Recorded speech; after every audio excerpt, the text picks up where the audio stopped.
Leaders, किसानों, नौजवान साथियों, प्रेस के लोग, पुलिस प्रशासन के लोग, मेरी बहनें, माताएं और बच्चों, मुद्दा दिल्ली में एक बड़ा लड़ाई छिड़ी हुई है। इशू है 3 कानून जो भारत सरकार लेकर आई। एमएसपी पे कानून बने, ये बड़े इशू हैं। दिल्ली को चारों तरफ से घेर रखा है किसानों ने। सरकार से 12 दौर की बातचीत हुई, अभी समाधान नहीं निकला। अगर सरकार किसी पार्टी की होती तो वह जरूर बात करती। जब इलेक्शन आए तो उस टाइम पे भी बड़ा हल्ला हुआ कि मोदी सरकार, मोदी सरकार, तो इसका मतलब किसी पार्टी की सरकार देश में नहीं है, इसलिए सरकार बातचीत नहीं कर रही। 2 महीने से वार्ता बंद है सरकार से, रास्ते बंद है दिल्ली के। अब देश की जनता 4 महीने बाद में देश की जनता जागी है। उनको ये लगा है कि ये अब आजादी की लड़ाई शुरू हुई है, सेकंड आजादी की लड़ाई। अब जहां पर भी जाते हैं लोग कहते हैं कि जी हटना नहीं पीछे।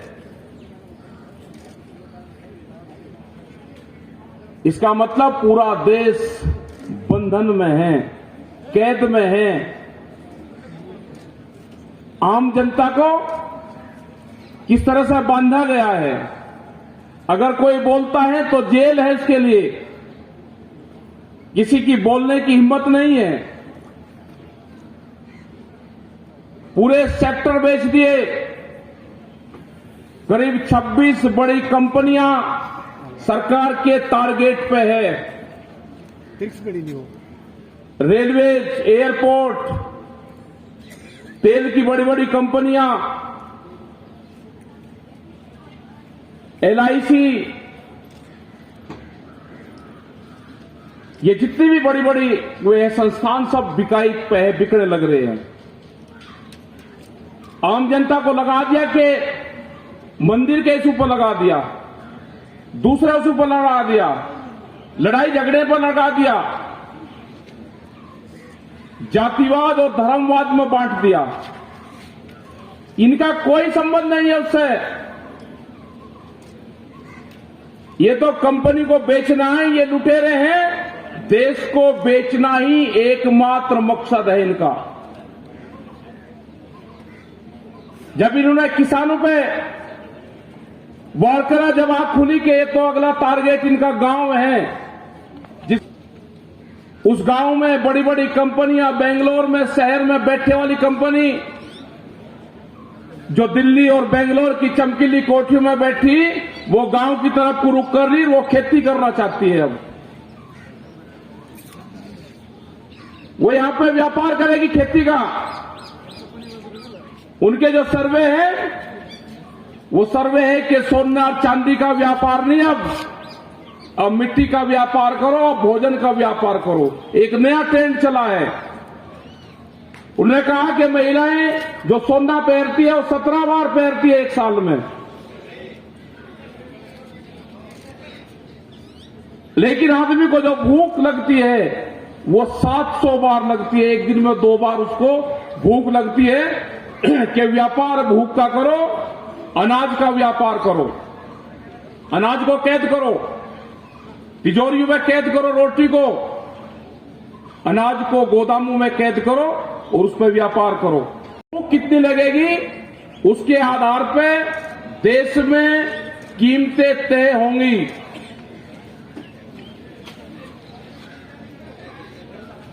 जैसे आपके यहां पे भी अगर आप मैकडोनाल्ड्स, केएफसी इनके जो फूड चेन है, जो इनके उस पर जाओगे, जो इनके रेस्टोरेंट हैं, उनके रेस्टोरेंट पे आपको जब शाम को उनको क्लोजिंग का टाइम होता है, एक नया व्यापार चला है। उस व्यापार के सर्वे में वो व्यापार है भूख का। उसका उदाहरण भी आपके सामने है। और आप यहां पे बेंगलोर में सिटी में आप हो, जितने नौजवान हैं जो केएफसी पे जाते होंगे, जो मैकडॉनल्ड्स पे जाते होंगे, उनके वहां पे अगर शाम को कोई पैकिंग खुल गया, अगले दिन वो उस सामान का यूज नहीं करते। आप उनसे ये जरूर पूछना कि जो बचा हुआ सामान है, जिसकी पैकिंग खुल गई, वो अगले दिन उसका यूज नहीं करते, उसका क्या करते हो? हमने पूछा है ये, हमने पूछा उनके जो मालिक है, जो ओनर है, जो डिस्ट्रीब्यूटरशिप जो लेते हैं, उन्होंने कहा जी ये डस्टबिन में जाता है। हमने कहा भाई जो आपके कर्मचारी है यहां पे उसको दे दो, जो भूखा आदमी है चैरिटी कर दो, उसको दे दो। उन्होंने कहा जी उनको हम नहीं दे सकते, अपने ही कर्मचारी को वो बचा हुआ भोजन नहीं दे सकते। उसने कहा जिसकी बिलिंग होती है ये डस्टबिन में जाएगा, जब शाम को क्लोजिंग होगा तो पूरा का पूरा कैमरे के सामने लगेगा। अगर एक डब्बे में 8 गुलाब जामुन है और 2 यूज हुई तो 6 बची हुई डस्टबिन के सामने गिन के डस्टबिन में जाएगी, वो खाने के लिए नहीं दे सकते। एक नया व्यापार जो भूख पे व्यापार करने वाली कंपनी है वो देश में आ चुकी है। रोटी आपकी तिजोरी में जाएगी। जिस तरह की बैरिकेटिंग दिल्ली के चारों तरफ को हुई,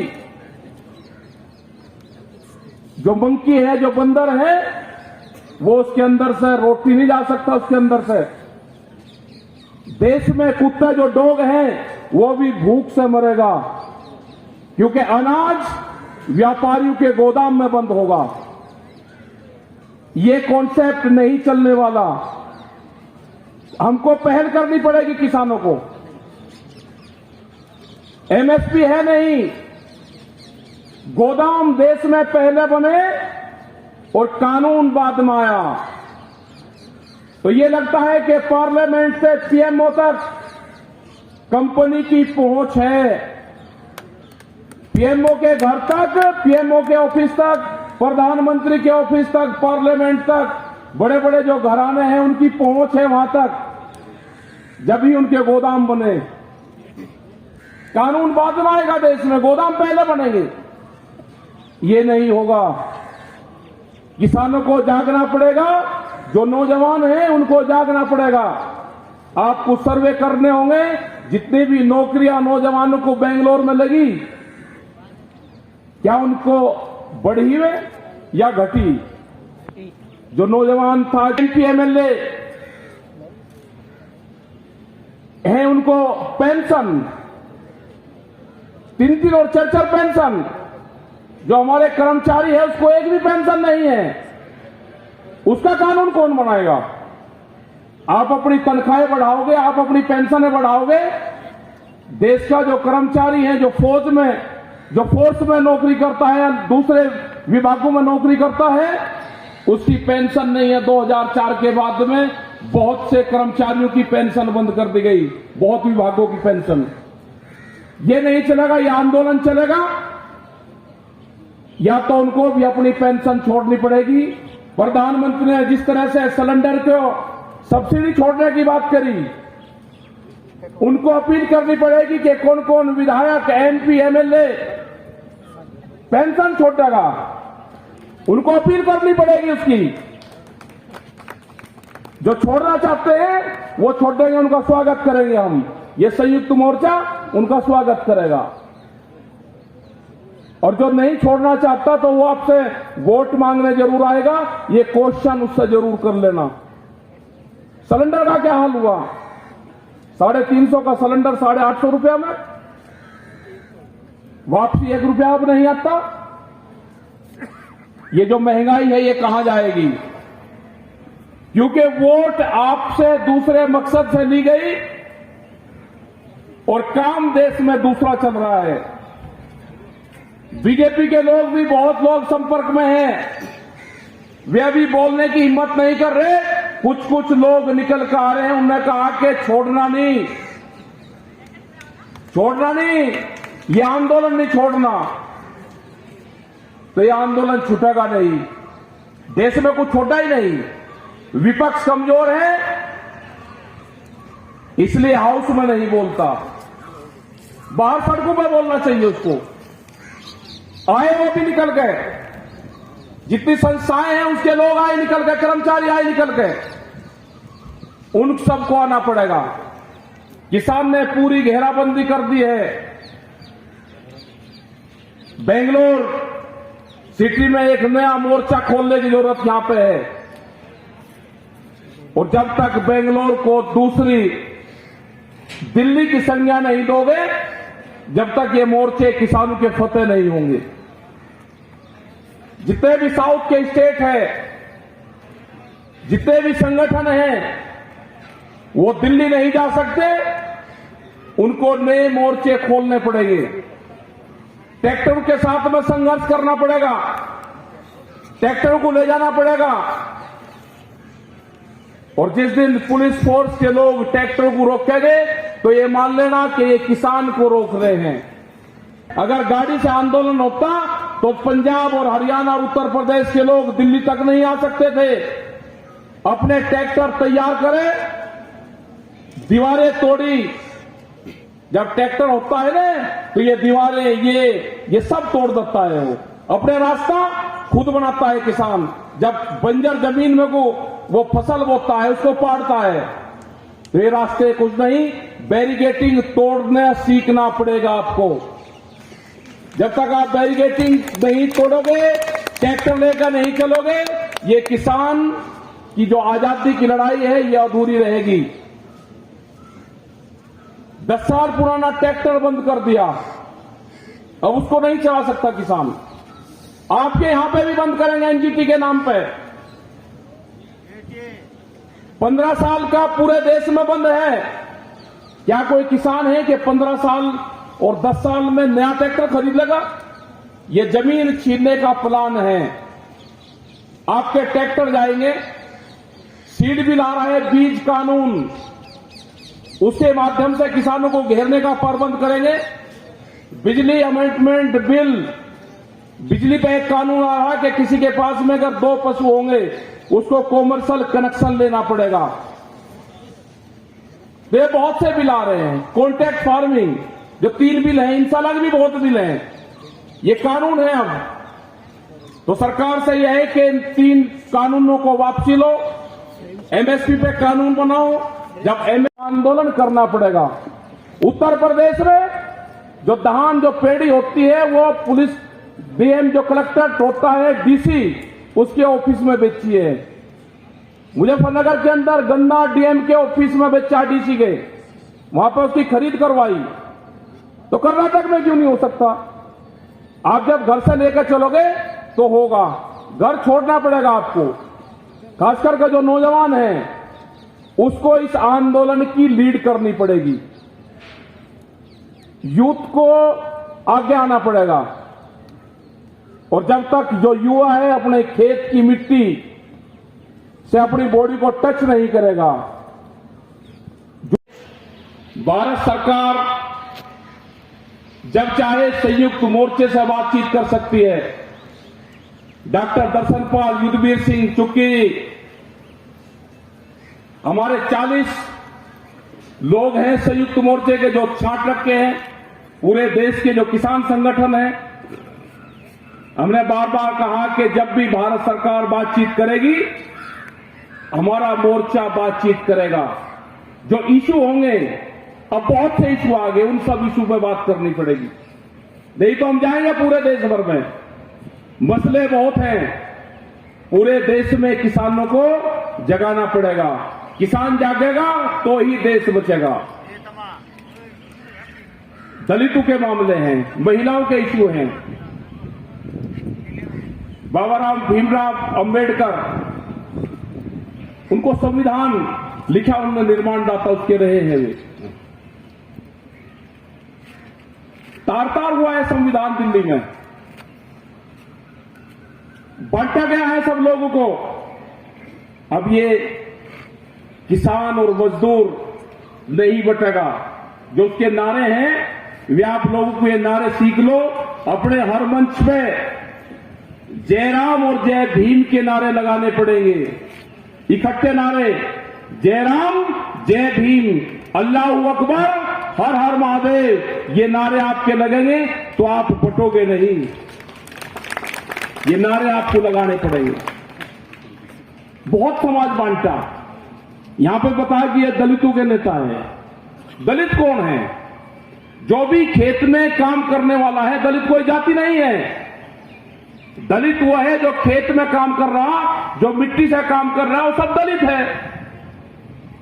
उनको क्यों बांट रहे हो आप? दलित कोई जाति नहीं है। खेत में काम करने वाला हर आदमी दलित है, जो खेत में काम करता है, जो जमीन में काम करता है, जो गांव में रहता है। इनको जाति में मत बांटो, इनको धर्मों में मत बांटो। बहुत बटा है देश, अब नहीं बटेगा। और सत्ता में बैठे वाले जो दिल्ली की गद्दियों पर बैठे हुए हैं, वे फिर कान खोल कर सुन ले। ये जो गुंडागर्दी है, ये जो गैंग है, ये जो लुटेरों का गैंग दिल्ली में है, इसको दिल्ली से जाना पड़ेगा। ये आखिरी बादशाह साबित होगा, लुटेरों का आखिरी बादशाह साबित होगा। इसको जाना पड़ेगा। बड़ी बड़ी कंपनियां अब देश नहीं चलाएगी, देश को तो पार्टियां चलाएगी। इनके जो लोग हैं, नेताबंदी अभियान चलाना पड़ेगा देश में। जो नेता है वो बंद है, अपने घरों में बोल नहीं रहे, उनको भी छुटाना पड़ेगा। नेताबंदी अभियान चलाना पड़ेगा। ये किसान ही चलाएगा। हमने बयान दे दिया कि पार्लियामेंट में हम फसलें बेचेंगे। कल हमारे कुछ लोग जंतर मंतर पर चले गए तो पूरे घेर लिए लोग। अरे जंतर मंतर पर गए और सर्वे करने गए कि पार्लियामेंट में कहां से गाड़ी आएगी, कहां से ट्रैक्टर आएगा। उनको घेर लिया। क्यों नहीं बेच सकते? तो ये सारे इशू है। आपने यहां पे हमारा बहुत संबंध कर्नाटक से रहा, बहुत सी मीटिंग यहां पे करी। प्रोफेसर नजुंडा स्वामी के नेतृत्व में यहां बहुत लड़ाइयां लड़ी गई। उन्हें पूरी दुनिया में लड़ाई लड़ी।